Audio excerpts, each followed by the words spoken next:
Dice así la palabra del Señor: Amados, ahora somos hijos de Dios y aún no se ha manifestado lo que hemos de ser, pero sabemos que cuando Él se manifieste, seremos semejantes a Él, porque le veremos tal como Él es. Señor, te damos gracias por tus bendiciones. Gracias porque nos permites estar en este templo que ha sido levantado para glorificar tu nombre. Permite, Señor, que podamos tener una confirmación de fe esta mañana acerca de lo que tú has de hacer con nosotros en los postreros días. Aún no se ha manifestado lo que seremos, dice tu palabra, pero cuando tú vengas, podremos estar frente a ti, porque seremos hechos una vez más a tu imagen y semejanza. Te agradecemos por todo esto y nos ponemos en tus manos, en el nombre de nuestro Señor Jesús. Amén. Ahora sí, hermanos, vayamos a la segunda carta a los tesalonicenses.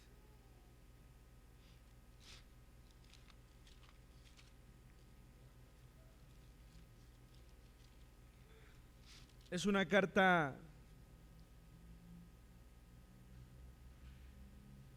breve, una carta de 3 capítulos, pero es una carta que debe influir en nuestras vidas. Seguramente esta carta fue escrita muy poco tiempo después de terminar la primera, y seguramente fue escrita con motivo de la recepción de las palabras que el apóstol recibió. Es decir, se envía la carta hacia Tesalónica, y que llevó la carta trajo buenas nuevas o nuevas noticias al apóstol Pablo. Y entonces el apóstol, sin tardar, escribe una segunda carta para comentar lo que le han dicho, comentar cuáles son las noticias que ha recibido y cómo es que debe ahora hablar a ellos. Evidentemente no pasó tanto tiempo para que así fuese escrita, y el apóstol una vez más está contento con esta iglesia. Dice en la primera carta que está contento, que está sorprendido con las noticias. Es una iglesia que solamente recibió 3 semanas al apóstol antes de que partiera a un segundo lugar, a un siguiente sitio. Y una vez más su saludo hacia ellos es mostrando quiénes son los que están con él. Decíamos en la primera carta que Silvano se refiere a Silas, así que una vez más dice Pablo, Silas o Silvano y Timoteo a la iglesia de los tesalonicenses.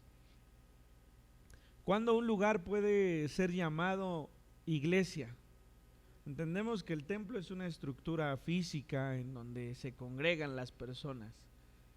Y entendemos también ahí en los libros de los Hechos que hubo un momento en el que se le empezó a llamar cristianos a las personas, y hace la aclaración, y aquí se llamó por primera vez cristianos. El conjunto de personas que están bajo una misma idea, que están bajo una misma creencia, a ese conjunto se le conoce como iglesia o como cristianos. Y debe ser un honor para estos que el apóstol ya los tome como una iglesia. Debe ser un honor y un orgullo para nosotros el sabernos una iglesia. Entendemos que la iglesia de Dios está repartida en todos lados, ¿no?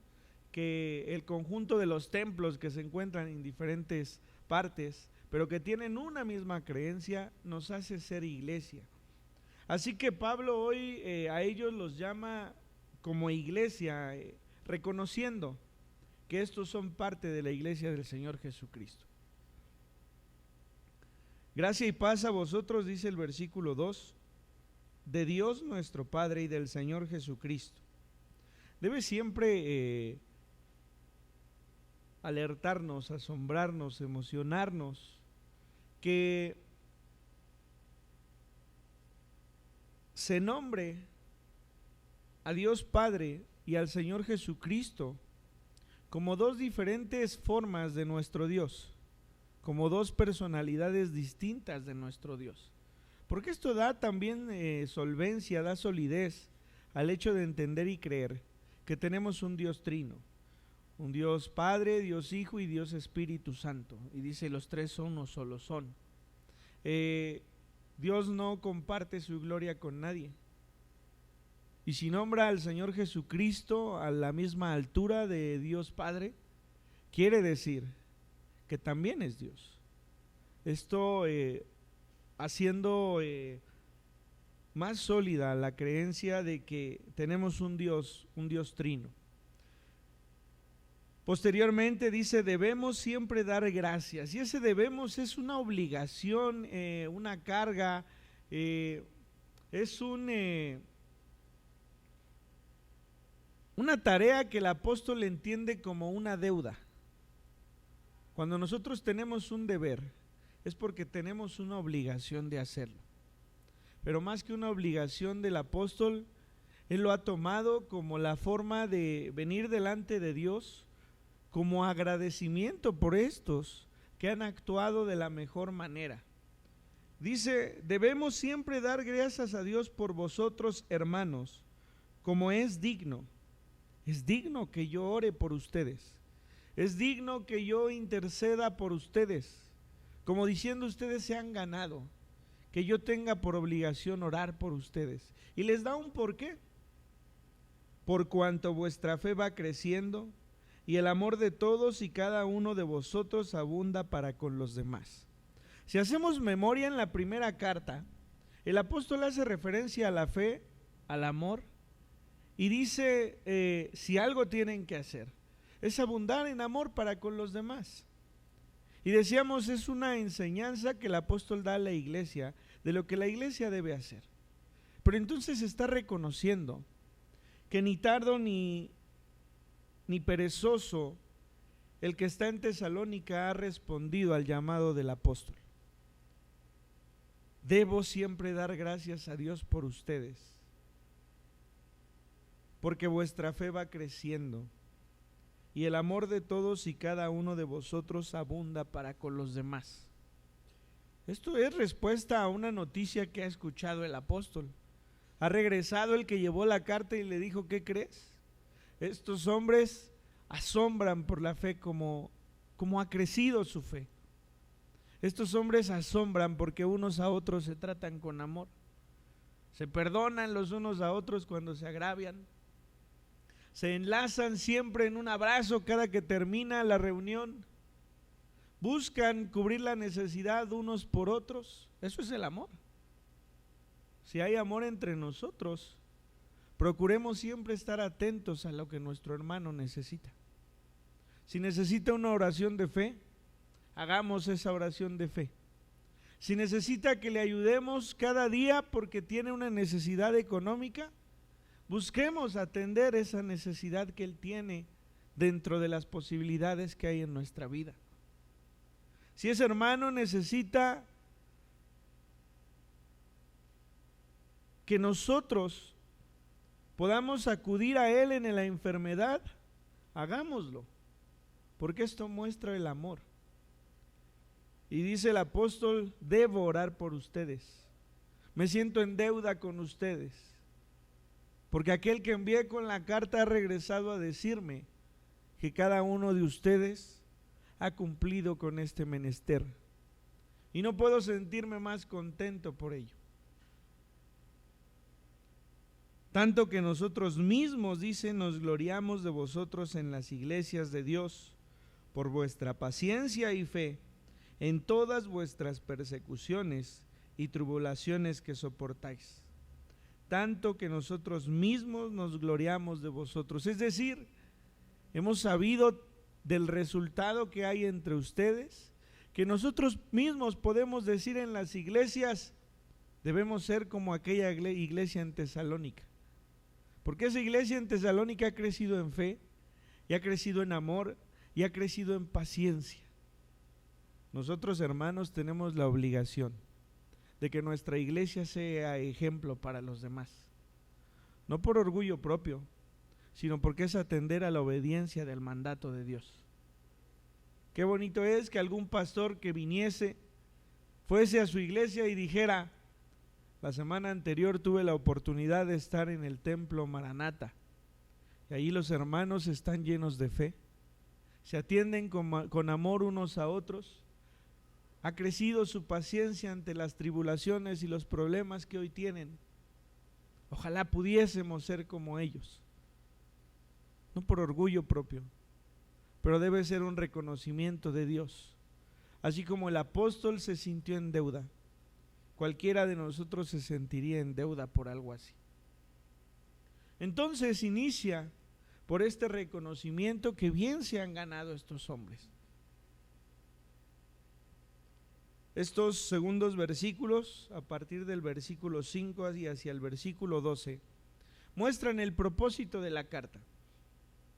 ¿Qué más podría decirles el apóstol de lo que les escribió en la primera? O de lo que les puedo decir en las primeras semanas que estuvo con ellos. Hay una aclaración que debe hacerles. Estos hombres, dice el versículo 4, están pasando por tribulación y están pasando por persecución. Y han confundido este tiempo con el tiempo en el que el Señor vendría. Ellos piensan que están atribulados y que son perseguidos y que esto es un indicio de que el Señor viene pronto. No lo es así. El apóstol tiene que aclarar que esta tribulación y esta persecución es parte del ser cristiano. Hoy no lo conocemos, hoy no sabemos de esto. Quizá habremos escuchado de algún perseguido a la lejanía en otros países o en otros estados, como hace muchos años en Chiapas se daba. Seguramente hay algunos sitios donde todavía es así. Pero nosotros hemos crecido bajo la libertad de buscar al Señor, de predicar al Señor, de adorar al Señor, sin que tengamos el agravio de alguien. En ocasiones es más la ignorancia la que nos ataca de algunos, pero no conocemos lo que es ser atribulados y lo que es ser perseguidos por predicar el evangelio. Pero entonces dice el apóstol: yo sé que vuestra fe, vuestra paciencia ha sido mostrada en vuestras persecuciones y tribulaciones. Ustedes las han soportado. Esto es demostración del justo juicio de Dios, para que seáis tenidos por dignos del reino de Dios, por el cual asimismo padecéis. Imagínese que usted necesita consuelo, que usted venga al pastor y le explique sus problemas, que le explique lo grave de su situación económica, o lo grave de su situación en casa, o lo grave de su situación de salud, y que el pastor le diga: esto solo es una demostración del justo juicio de Dios para tu vida. Sé paciente, ten fe y crece en amor. Híjole, a veces esperamos más, a veces esperamos un mayor consuelo, o esperamos una mejor instrucción para entonces poder sentirnos mejor. Pero el apóstol primero reconoce cómo es que estas aptitudes han crecido en ellos. Y les dice: esto que ustedes están pasando solamente es demostración de que Dios es justo.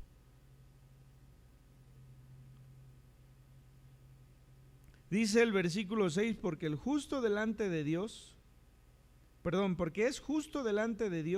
pagar con tribulación a los que os atribulan, y a vosotros que sois atribulados, daros reposo con nosotros cuando se manifieste el Señor Jesús desde el cielo con los ángeles de su poder. Es decir, eres atribulado y perseguido, qué bueno que tienes paciencia, fe y amor.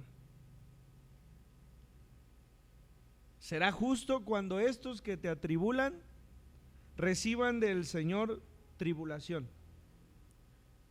Así como también será justo que en tu tribulación, si la pasas en el Señor, cuando Él venga, se manifieste en tu vida para tener paz. Es decir, hermanos, El mismo Señor Jesús dijo que en este mundo tendríamos aflicción. Dice, pero confiad, yo he vencido al mundo. ¿Tiene alguna enfermedad? No le digo que la disfrute. Lo que sí puedo decirle es que confíe en el Señor. Y confiar en el Señor no siempre es recibir salud. A veces es morir. Y no por eso Dios deja de ser Dios o deja de tener poder. Dice el mismo apóstol que ha sido, dice, atacado por un aguijón en la carne, y le he pedido al Señor. Pero el Señor me ha respondido, bástate mi gracia porque mi poder se perfecciona en tu debilidad. Pablo sabe de lo que habla, No le está diciendo al atribulado, ten tranquilidad, sin él conocer lo que es esa tribulación. Para este punto el apóstol ya ha sido maltratado, ya ha sido apedreado, ya ha sido perseguido, ya ha sido injuriado, ya ha sido lastimado. Y es capaz de decir, ten paciencia, ten fe, confía en el Señor porque el día que Él venga, Él se mostrará en bendición para tu vida. Esa es nuestra esperanza. Nuestra esperanza es saber y entender que cuando el Señor Jesús venga por nosotros, habrá terminado todo lo que habremos de padecer. ¿Cuántos años cree vivir? 70, 80, 90. No dije cuántos quiere, cuántos cree. Mi mamá dice que no quiere vivir muchos años. Cada quien tiene un anhelo, pero solo Dios sabe, ¿no? Pero esos años, así fuesen 90 o fuesen 100 años, en nada se comparan con una eternidad. O sea, si lo vemos por ese lado, en nada se compara lo que pudiésemos padecer en esta tierra con la bendición de tener a nuestro Dios frente a nosotros toda una eternidad.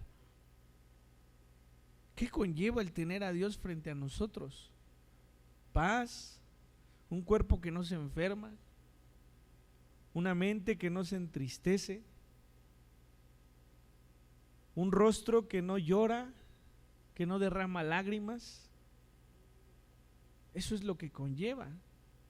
Pero la paz de tener a Dios frente a nosotros y adorarle, eso es algo que ni imaginamos. Hay momentos aquí que de repente cantamos o oramos y sentimos un especial toque de Dios en nuestras vidas.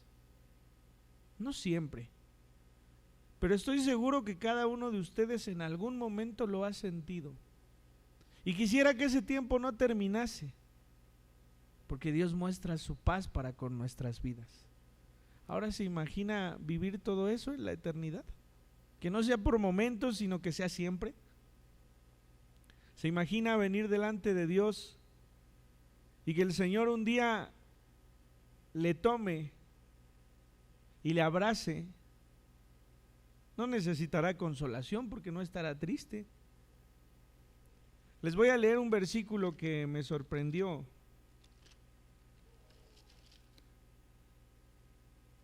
Yo creo que necesitaríamos leer la Biblia 2 o 3 veces al año para poder empezar a ver lo que Dios nos dice. Pero le invito a que vaya al Éxodo, el capítulo 19.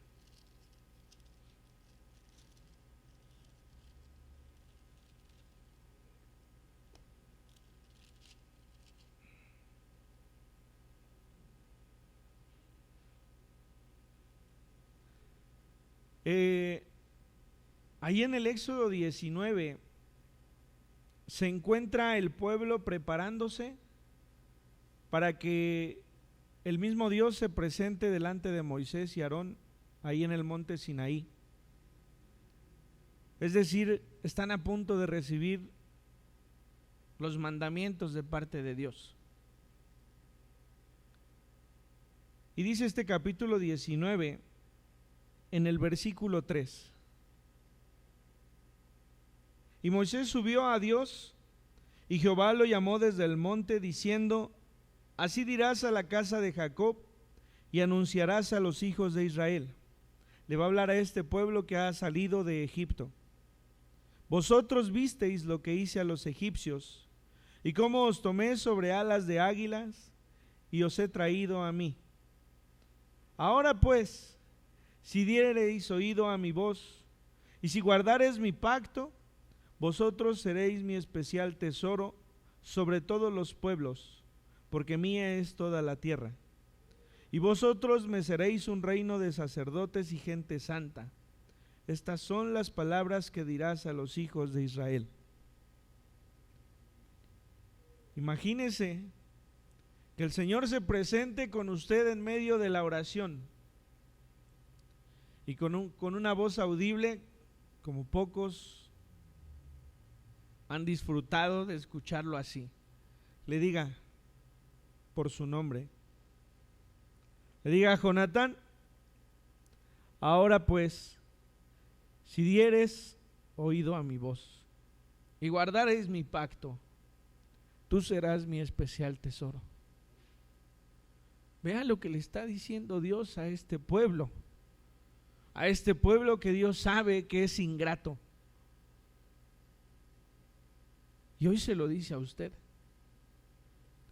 Si ustedes prestasen oídos a la voz del Señor y guardaren su pacto, cada uno de ustedes será su especial tesoro. ¿Alguna vez anheló que su padre o su madre le dijera algo así? Que en un llanto la abrazara o lo abrazara, lo cargara sobre sus piernas, chiqueara y le dijera cosas bonitas, que le dijera te amo. Anhele que Dios lo haga. Anhele que Dios le tome en sus brazos y le diga: tú serás mi especial tesoro. Solamente te pido una cosa: permíteme ser tu Dios. Ese es el pacto, Lo único que les pidió es guardar el pacto, y el pacto era que ellos permitiesen que Él fuera su Dios. Aflicciones habrá muchas, enfermedades, tristezas, problemas económicos. Y debemos decir entonces que Dios se manifiesta también aún en esos problemas. No se sienta lastimado si usted oró por alguien que estaba enfermo y murió. Eso no quiere decir que Dios no haya escuchado su oración. A veces le decimos: Señor, permite que tu voluntad perfecta se manifieste en mi vida. Y cuando Dios responde y no es lo que nosotros pensábamos que era su voluntad perfecta, ¿qué? Ya no es Dios. Debemos confiar que lo que Dios permite es lo mejor para cada uno de nosotros. Para estos hombres y mujeres, la tribulación y la persecución era lo que mejor podría pasarles, porque el resultado era que Dios los tomara por dignos de ser llamados cristianos, de ser llamados sus hijos. Eso es lo que les está diciendo. Pero ha de aclarar algo el apóstol: todo tiene un tiempo, y cuando el Señor venga, Él es justo. Y tú que eres atribulado en este momento, dejarás de serlo. Y aquel que es el que hace la tribulación para los que están en la tierra, tendrán que pagar por sus obras, porque no han creído.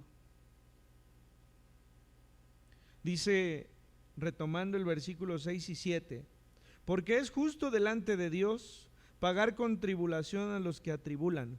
No es un ejemplo de la ley del talión, No es que Pablo esté predicando que vendrá el ojo por ojo y el diente por diente. Al contrario, les está haciendo ver de lo que han de padecer todos aquellos que no han de creer en el Señor. Y a vosotros que sois atribulados, es decir, a ustedes que están enfermos, a ustedes que son perseguidos, a ustedes que son apedreados, a ustedes que son golpeados, tranquilos y tener reposo cuando se manifieste el Señor Jesús desde el cielo con los ángeles de su poder, en llama de fuego, para dar retribución a los que no conocieron a Dios ni obedecen al evangelio de nuestro Señor Jesucristo. Y el castigo es que sufrirán pena eterna de perdición y serán excluidos de la presencia del Señor y la gloria de su poder. Una vez más, este versículo nos da luz a entender que después de la vida en la tierra hay algo más allá. Hay una vida eterna o una condenación eterna.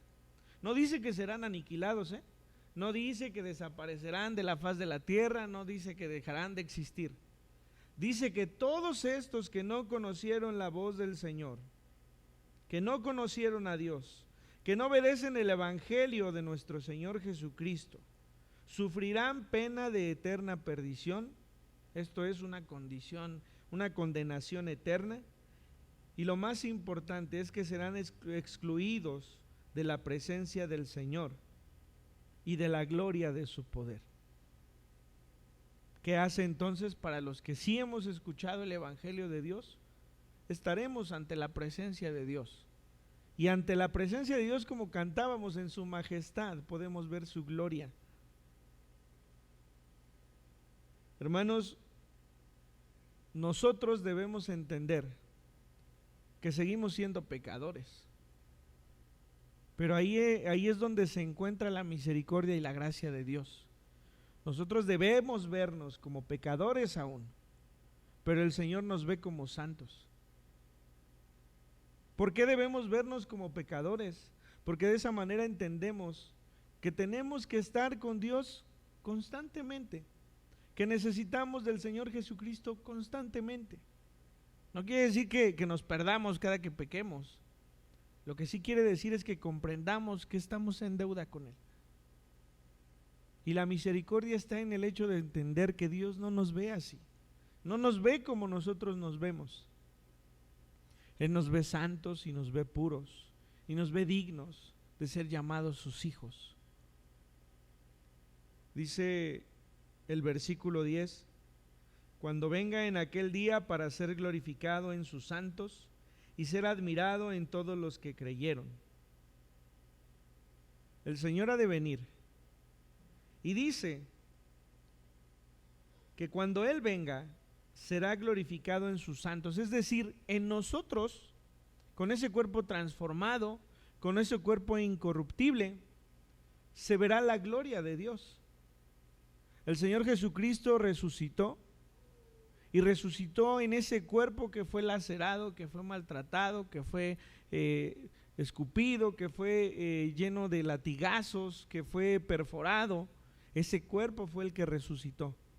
Cuando Él venga, nuestro cuerpo que hoy enferma, nuestro cuerpo que hoy padece, ese mismo cuerpo que de muchos ya es polvo, que está enterrado en la tierra, que está lleno de putrefacción, será levantado, y por eso se verá su gloria en nosotros, porque es en ese cuerpo, en este mismo cuerpo que hoy tenemos, el milagro del arrebatamiento de la iglesia.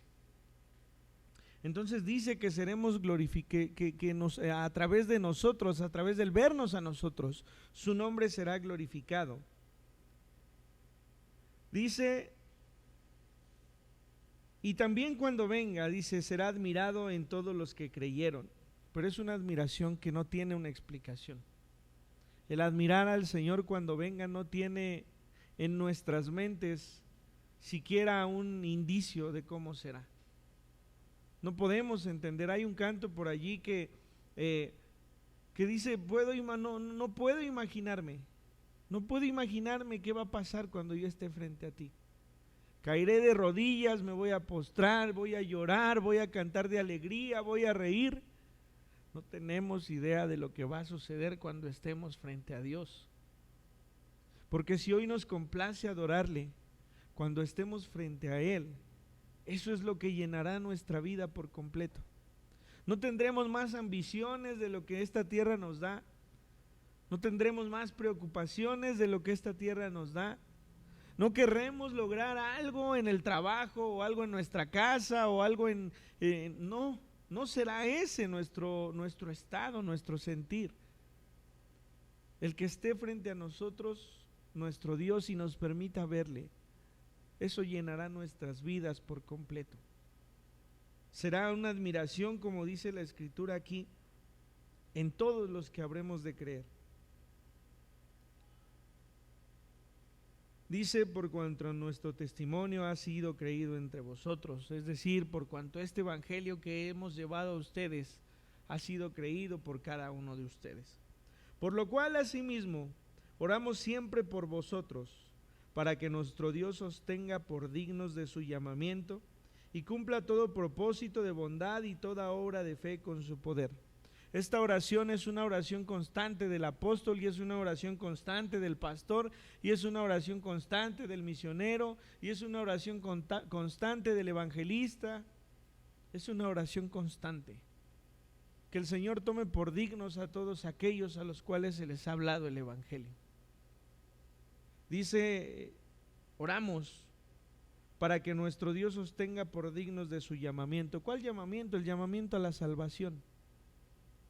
Oremos para que cuando el Señor venga podamos ser dignos de ser llamados sus hijos y ser salvos. Y cumpla todo propósito de bondad y toda obra de fe con su poder.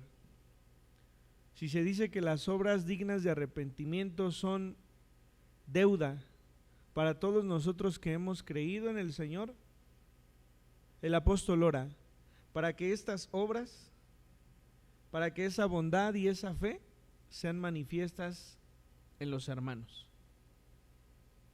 Hermanos, debemos tomar muy en cuenta que nuestras vidas tienen que ser dignas para que seamos llamados hijos de Dios. Cuando nosotros no lo hacemos, el nombre que es pisoteado es el nombre de Dios, ¿eh? ¿Qué es lo que dice la gente? Pues ustedes son cristianos y ve cómo estás. ¿A quién están llamando mal? ¿A nosotros? Están lastimando el nombre de Cristo. Tú eres cristiano, tú vas a la iglesia y no has cambiado.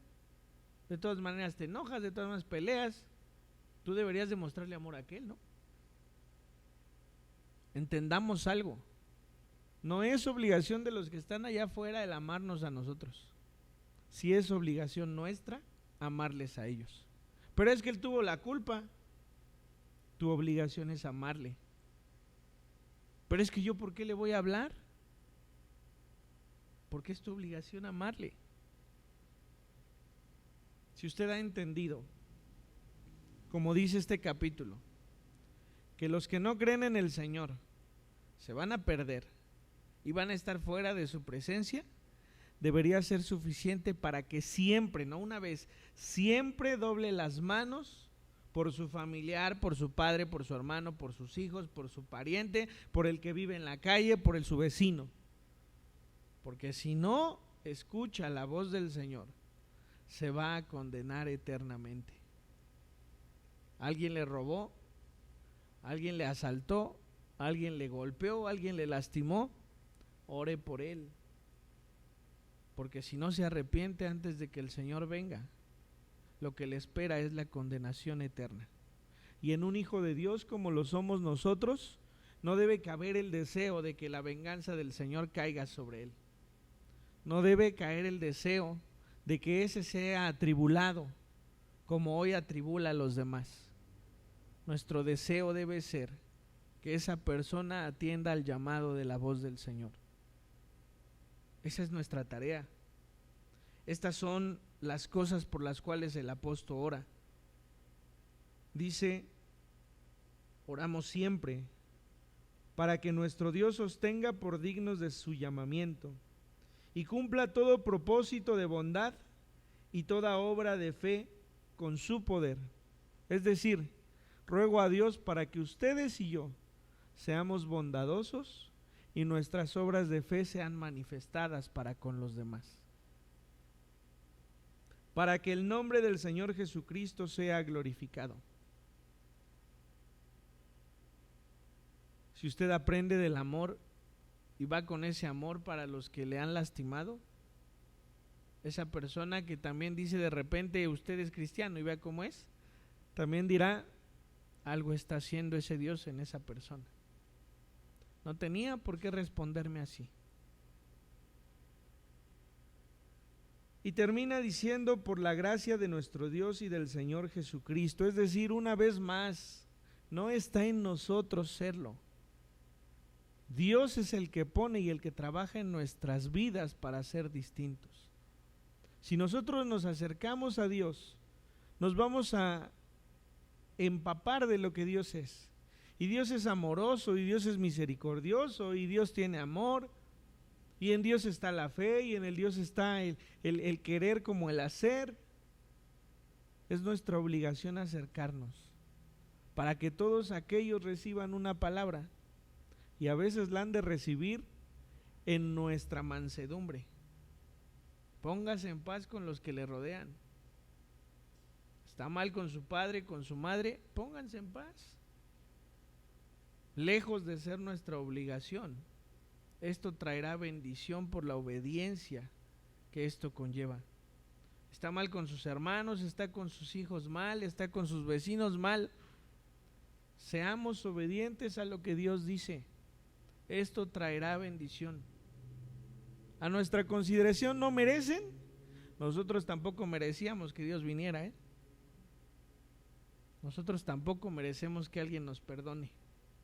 Seamos nosotros los que obedezcamos, porque esto traerá bendición para nosotros y para aquellos, y traerá salvación y los apartará del camino donde están. Así que esto es lo que el apóstol les escribe en esta primera carta. Les hace ver que está contento, que está agradecido por cómo están actuando, y les hace ver que esta tribulación que están pasando tendrá una recompensa en Dios, en el Señor Jesucristo. ¿Está usted enfermo? ¿Está usted triste? ¿Está usted preocupado? Agradezca a Dios, porque eso va a desaparecer cuando Él venga. Cuando Él venga, no tendrá que preocuparse por nada ni por nadie, porque Dios es el que suplirá todas las cosas. No llorará más, no se preocupará más, no tendrá dolor en su corazón. Todo esto pasará, y ese es el día del Señor que nosotros esperamos. Nosotros no esperamos que Él venga y se vengue. Debemos esperar que Él venga y que nos tenga por dignos de ser llamados sus hijos. Así que vamos a orar. Señor, te damos gracias por tus bendiciones. Señor, es tu palabra la que nos lleva a reorientar nuestra dirección. Vivimos en este mundo que es corrupto, en este mundo que no corresponde a tu dirección. Tenemos que padecer violencia, tenemos que padecer tristezas, dolor, enfermedades, preocupaciones. Hay muchos que tienen que recibir tribulación y persecución. Pero tu palabra dice que esto tiene un término, esto tiene un final. Que cuando tú vengas, Señor, recibiremos de ti toda esa paz, todo ese amor, pero sobre todo podremos estar delante de tu presencia. Te pedimos, Señor, que nuestra iglesia sea un ejemplo de tu amor, sea un ejemplo de tu misericordia.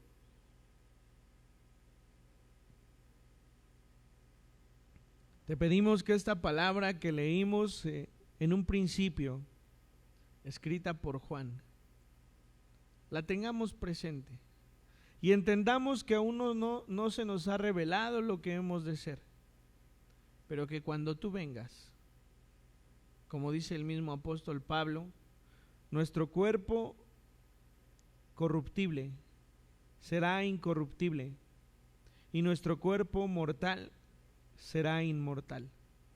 Enséñanos a orar por aquellos que nos lastiman, que nos hacen daño.